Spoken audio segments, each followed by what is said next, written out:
যখন অগ্রগামী, দেশের অগ্রযাত্রা এবং ইমানি অগ্রযাত্রা যখন অগ্রগামী ভাবে চলতেছে, তখন যুবক, তরতাজা যুবক, সাংগঠনিক এক যুবক, যিনি 24-এর আন্দোলনকে বেগবান করেছিলেন, ওসমান হাদি ভাইকে আজ দুনিয়ার থেকে এই খুনি চক্র বিদায় দিয়ে যে মেসেজ দিতে চেয়েছে, সেই মেসেজে কোনো কাজ এই দেশে হবে না। ইনশাআল্লাহ এক হাদি লোকান্তরে লক্ষ হাদি করে করে প্রত্যেক ঘরে এক একজন করে হাদির জন্ম হবে। হাদির জন্ম হয়েছে, সেই হাদিরা কখনোই বাংলাদেশের রাজপথ থেকে সরে যাবে না যতক্ষণ না হাদি ভাইয়ের মতো এরকম মুগ্ধ সাহেব, আবু সাহেব সহ আরো যাদের খুনের বিচার না হয় ততক্ষণ পর্যন্ত আমরা রাজপথ ছাড়ব না।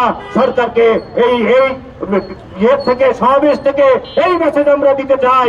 আর সরকারকে বলতে চাই, আর একজন হাদি ভাইয়ের যদি গুলিবিদ্ধ হয়, আপনার গোয়েন্দা সংস্থা, আপনার আইন প্রয়োগকারী সংস্থা যদি তাদেরকে নিরাপত্তা দিতে ব্যর্থ হয়, আমরা আবারও আরো একটা 24-এর আন্দোলন দেখাবো।